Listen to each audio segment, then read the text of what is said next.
اچھا علی مجھے یہ بتائیے گا کہ چینجز کے حوالے سے ہم بات کر رہے تھے، میر حمزہ کو لایا جائے گا عامر جمال کی جگہ، اس طرح ذرائع کا کہنا ہے، لیکن دوسری جانب اگر ساؤتھ افریقہ کو دیکھیں تو کشف مہاراج جو کہ ہمیں او ڈی آئی اور T20 میں بھی نظر نہیں آئے، وہ ساؤتھ افریقہ کی ٹیم میں واپسی کر رہے ہیں. سو کشف مہاراج کی واپسی اس چیز کا بھی اندیہ دیتی ہے کہ کہیں نہ کہیں شاید اسپنرز کے لیے مدد ہوگی، لیکن انفارچونیٹلی ہم نعمان علی کو وہاں پہ شاید سیر سپاٹے کے لیے لے کے گئے ہیں. دیکھیں میر حمزہ کا واپس آنا ٹیم میں تو خوش آئند بات ہے، کیونکہ بڑے اچھے بالر ہیں، بڑے سیزنڈ بالر ہیں، اور پاکستان کو چاہیے، کیونکہ ہم آپ کو پتہ ہے لیفٹی دوسرے شاہین ہے نہیں، تو لیفٹی فاسٹ بالر جو اچھی سی سپن بال نکال سکتا ہو، وکٹ جنریٹ کر سکتا ہو، میر حمزہ وہ بالر ہیں اور ہمیں ایسا بالر چاہیے. although کیشو مہاراج ساؤتھ افریقہ کی ٹیم میں نہیں تھے کیونکہ وہ انجرڈ تھے. ہماری ٹیم میں ہمارے پاس دیکھیں میک شفٹ 2 اسپنر تو موجود ہوں گے، ہمارے پاس سلمان علی آغا بھی ہوں گے، ہمارے پاس سائم ایوب بھی ہوں گے. تو پروبیبلی ہمیں ایسا فیل ہو رہا ہے کہ اگر ہمارے پاس آل راؤنڈر اسپنر موجود ہے تو ہمیں ایک اسپیشلسٹ اسپنر ڈال کے ایک بیٹسمین کم کرنے کی ضرورت نہیں ہے، which could be the right approach, کیونکہ آپ کو ایسا بالر چاہیے ہوتا ہے. جیسے مارکو یانسن نے وکٹیں لی ہماری، لیفٹی فاسٹ بالر، لمبے اونچے، ٹھیک ہے، ایسا بالر آپ کو بھی چاہیے، ٹھیک ہے، تاکہ وہ اس کو کاؤنٹر کر سکیں اس نیریٹو کو. ان کے پاس ہیں بیٹسمین، ایڈن مارکرم ہوتے ہیں لیفٹ آرمر کی بال پہ آؤٹ، ہم نے دیکھا ہے. آپ کے پاس لیفٹ آرمر فاسٹ بالر نہیں تھا، اب اس کو کاؤنٹر کرنے کے لیے آپ کے اچھے خاصے اسکور کیے مارکرم بھائی نے، تو ان کو کاؤنٹر کرنے کے لیے آپ کے پاس ہونا چاہیے نا لیفٹی پیسر.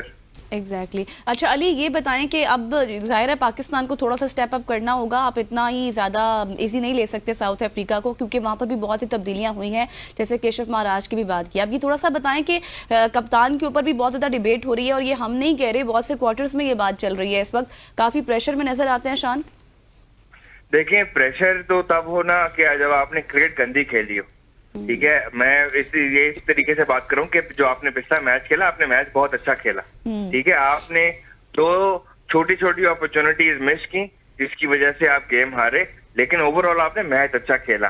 آپ کی اوور آل اسٹریٹجی نظر آئی، آپ نے اوور آل جو ایفرٹ ریکوائرڈ ہوتی ہے نا ٹیسٹ میچ جیتنے کی وہ دیکھی. میں نے پہلے بھی یہ بات کی آپ کے شو میں کی، حسنین جانتے ہیں میری اس بات سے کہ میں کہوں گا کہ آپ پھر بھی اسٹک کریں اپنے کپتان سے، کیونکہ یہ چاند میچ جو ہے نا ایک کپتان کو ڈیفائن نہیں کرتے.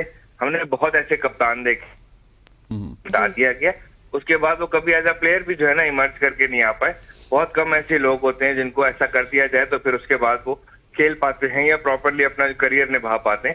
ان کی کپتانی ابھی شروع ہوئی ہے، رف پیچ سے گزری ہے، بالکل گزری ہے، لیکن پاکستان نے انگلینڈ کو ہرایا شان مسعود کی کپتانی میں ہی، ٹھیک ہے، اور بڑے کمپریہنسولی ہرایا. جی بالکل ہم بنگلہ دیش سے میچ ہارے، اگر ہم بنگلہ دیش سے میچ نہ ہارے ہوتے تو جو ابھی جو جنگ چل رہی ہے نا وہ WTC فائنل کی، ہو سکتا ہے اس میں بھی ہم تھوڑا سا اپنا جو ہے نا وہ امید، جیسے پاکستان کو ہر ورلڈ کپ میں ہوتا ہے نا کہ وہ جیت جائے، وہ ہار جائے، وہ ابھی ہم نے کیلکولیٹ کر کے وہ بھی رکھا ہوتا، کیونکہ پاکستانی ہمیشہ ایسے کرتے ہیں اگر ہم وہ میچ جیتے ہوتے تو. بٹ مطلب ہمارا ابھی کوئی کیس نہیں ہے WTC فائنل کا. But then again South Africa پہنچ چکی ہے، ساؤتھ افریقہ وہاں پہ پہنچ چکی ہے. ان کی تو یہ ایک قسم کا پریکٹس میچ ہے towards the final, towards the کیا کہتے ہیں دا اینڈ گول.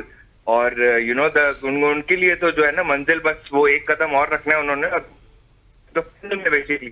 تو وہ کیلکولیشن وغیرہ ان کے لیے تھوڑا سا ایزی ہوگا، شان مسعود کے لیے تھوڑا سا مشکل ضرور ہوگا کیونکہ میچ ہار چکے ہیں، لیکن گندی کرکٹ کھیل کے نہیں ہارے، ٹھیک ہے. تھوڑی سی obviously وہی بات ہے کہ ٹیل کو شاید اس طرح سے علی ہم جو ہے نا آؤٹ نہیں کر سکتے، ہم ان کے ٹیل اینڈرز کو، ہم ان کی پارٹنرشپ نہیں بریک کر پائے. دونوں اننگز میں 9ویں وکٹ کی پارٹنرشپ جس نے ہمیں جو ہے بالکل ایسی ہے. اچھا علی میں ایک پوائنٹ کے اوپر آپ سے بات کرنا چاہوں گا. سٹی ٹیسٹ اس وقت جاری ہے، وہاں پہ دیکھیے تو روہت شرما کو ڈراپ کیا گیا. ٹھیک ہے انہوں نے بیانیہ اس طرح کا بنایا کہ وہ خود ریسٹ کر رہے ہیں، لیکن ان کو ڈراپ کیا گیا. دوسری جانب آپ دیکھیے شاداب خان کی واپسی کا ذکر ہو رہا ہے. وہ شاداب خان جنہوں نے نیشنل T20 میں ایک بھی اوور نہیں کروایا، وہ واپس آ رہے ہیں، کیمرے کو دیکھ کے وہ شائع ہو رہے ہیں کہ کہیں نہ کہیں میری کمزوریاں سامنے نہ آ جائیں. سو یہی تو سسٹم ہے جس کو ہم رونا روتے ہیں کہ ایک طرف بورڈ مضبوط ہے، ایک طرف پلیئر پاور مضبوط ہے، اور وہاں پہ $1 بلین کا بورڈ ہے، اور یہاں پہ اسی وجہ سے ہم پستیوں پہ جا رہے ہیں. دیکھیں انڈیا کی کرکٹ کو جو ہے نا آپ اس میں بہت ساری چیزیں جو ہم ڈسکس کر سکتے ہیں. اس میں سب دیکھیں ان کا پلیئر کو کھلانے کا نہ کھلانے کا. وراٹ کوہلی کو انہوں نے ریسٹ نہیں کرایا، 3 سال نہیں ہو رہا تھا ان سے کوئی خاص کوچ، ٹھیک ہے. روہت شرما کو ریسٹ کرا دیا انہوں نے، ڈراپ کر دیا، جیسے مرضی آپ کہہ لیں، ٹھیک ہے، as a part of strategy. ہم as a part of strategy captain کو ڈراپ نہیں کر سکتے. یہ تو معمہ رہا ہے PCB کا،